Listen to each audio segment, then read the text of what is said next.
If we asked you right now who the world's biggest military superpower is, most people would say the United States. Some might argue for Russia. A few might even name China. But here's the twist. What if the real answer is a country most of the world still underestimates? A nation that doesn't just defend itself, but when tested, changes the very rules of modern warfare. The kind of country that forces even nuclear powers to think twice before making their next move. Which brings us to the bigger question. What really earns a nation the title of military superpower? Is it the size of your army? The number of missiles you have?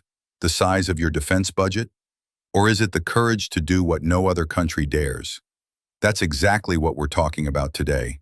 All the times India proved it's a military superpower. And this isn't hype. These are real operations.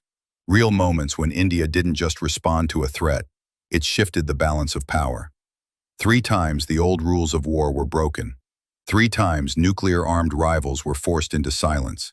And in each of those moments, India achieved what even the largest militaries in the world wouldn't attempt. From breaking the nuclear deterrence myth, to humiliating advanced air defenses in live combat, to establishing complete dominance over the skies. These are the moments that made the world stop and rethink where true power lies.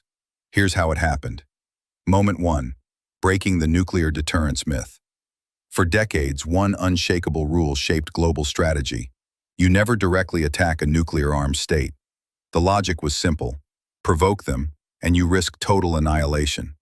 Pakistan, with over 180 nuclear warheads, used that as its shield for years, threatening India at every provocation. India knew the rules. It followed them, until the Pahalgam terror attack. Instead of sticking to statements and diplomacy, India struck directly. First, a targeted air raid on terrorist camps. Precise, surgical, undeniable. Then, when Pakistan tried to intimidate with drone and missile swarms, India's Akash and S-400 air defenses shot down every incoming threat. Not a single one broke through. The next strike silenced major Pakistani air bases, cutting their ability to retaliate. And then came the move no superpower had dared. A direct hit on a Pakistani nuclear facility. Bunker buster bombs caused a radiation leak so severe, villages had to be evacuated. The world waited for nuclear threats, retaliation, escalation. Instead, silence. Pakistan understood. India's nuclear arsenal wasn't in vulnerable silos. It was hidden beneath the ocean, on ballistic missile submarines capable of launching a second strike, even after a full-scale nuclear attack. That second strike capability left Pakistan with no winning move. Moment 2. Operation Sindoor and the ghost kill. While the world was still processing that, India executed one of the most cunning modern warfare deceptions, Operation Sindoor. Pakistan's air defense network was formidable on paper. Chinese-made HQ-9 surface-to-air missiles, advanced radar planes, and squadrons of J-10C fighters carrying PL-15 long-range missiles. When Indian Rafale jets appeared on radar, Pakistan locked on and fired. Within minutes, their media declared victory. 5 Indian jets shot down. Officials celebrated. The story spread. But it was all false. India had deployed a classified electronic warfare system called X-Guard, a trailing decoy pod that projects a false radar signature, fooling missiles into chasing it instead of the real jet. Some pods even self-destruct mid-air to mimic a destroyed aircraft. Pakistan's radars showed kills. In reality, their missiles hit nothing but empty air. The real Rafales continues their mission and returned untouched. The US is still developing a similar system for its F-35s. India used it successfully in live combat with 4.5 generation fighters. Moment 3. Total air supremacy over a nuclear state. Establishing air superiority is one thing. Achieving air supremacy, controlling the skies so completely that the enemy cannot operate, is another. And India did it over a nuclear-armed state. After the Pahalgam attack and the initial air raids, Pakistan's ability to launch a counterstrike was crippled. Air bases deceived, air defenses deceived, missile attacks neutralized. For the first time, a nuclear power couldn't use its air force effectively, and the world was watching. In military terms, this wasn't just a win. It was a once-in-a-generation display of strategy, technology, and psychological warfare, executed with precision under the highest possible stakes. What you've just seen isn't just about 3 military operations. It's about a nation stepping into a role the world never thought it would claim, and doing it with a mix of precision, discipline, and courage that no statistic or headline can fully capture. India's rise as a military power is not an accident.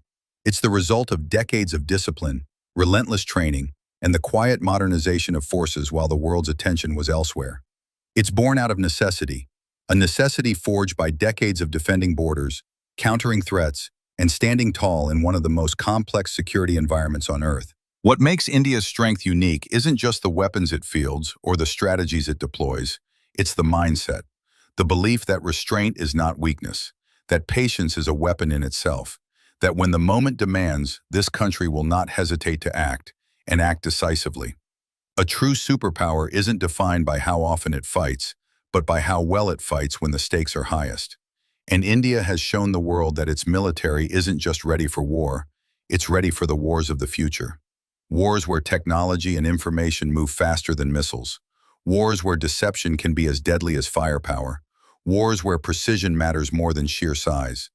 Behind every soldier on the front line is an ecosystem of scientists, engineers, intelligence officers, and strategists, a network that has quietly built indigenous fighter jets, advanced missile systems, nuclear submarines, and cutting-edge defense technologies. This is a nation that doesn't just buy strength, it builds it, adapts it, and perfects it for its own needs. And it's not just about defense. India's military power is part of something bigger, the rise of a confident, self-reliant nation.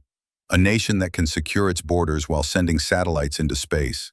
A nation that can build world-class technology, power a growing economy, and still honor the values that hold its diverse population together. The world is watching India differently now, not just as the world's largest democracy or a fast-growing economy, but as a country that has proven beyond question that it can defend itself and its interests at the highest level. And that changes everything. Because when a nation commands respect on the battlefield, it commands respect everywhere else, in trade, in diplomacy, in global decision-making. Power in war translates to influence in peace, and India is claiming both. The journey ahead won't be easy, the challenges will be constant, but the proof is already here. When pushed, India can and will respond in ways that make the world stop and take notice. So as the headlines fade and the news cycle moves on, remember this. You are living in the era when India stopped being seen as a regional power and started being recognized as a global one. And the story is only beginning. The old perception is gone. The world's map of power is being redrawn. And for anyone still doubting, the next time India is tested, they'll have their answer. Now, we've got a question for you.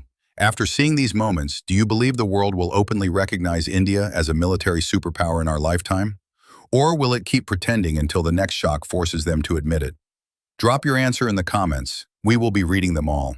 If you found this video eye-opening, make sure you subscribe. It means you won't miss the powerful stories we have coming. Until next time, stay informed, stay aware.